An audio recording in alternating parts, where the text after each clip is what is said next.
मेरे लिए भी कुछ करे। अब हर रोज की यही प्रक्रिया, हर रोज यही काम, हर रोज ही राजा सुनता था। एक ये कह रहा है कि हे परमेश्वर तूने राजा को दिया, मुझे भी दे। दूसरा ये कह रहा है हे परमेश्वर तूने राजा को दिया, राजा के मन में डाल कि मुझे भी दे।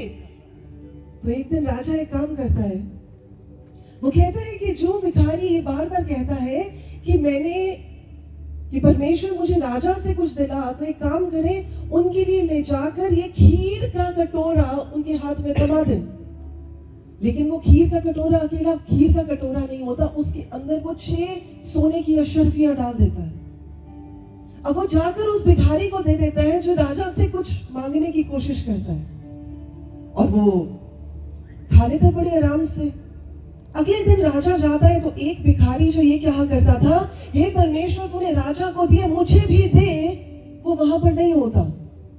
लेकिन जो हर सुबह ये कहा करता था हे परमेश्वर तूने राजा को दिया है, राजा के मन में डाल, मुझे भी कुछ दे, वो वहीं पर बैठा होता है।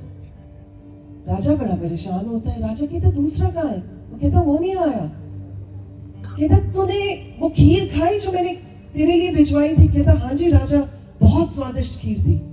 कहता तूने पूरी खाई थी? कहता नहीं, मैंने थोड़ी खाई, मेरा पेट भर गया और मैंने बाकी का कटोरा उस साथ वाले भिखारी को दे दिया।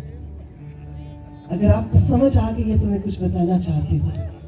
अगर आपको कुछ समझ आ गई है तो मैं कुछ बताना चाहती हूँ।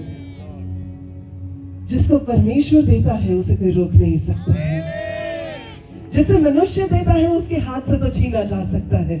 आज मेरी आपके लिए प्रार्थना है कि आज की इस शाम की सभा में आप किसी मनुष्य से कुछ लेने ना आए हो, आप परमेश्वर से सीधा पाने के लिए आए हैं।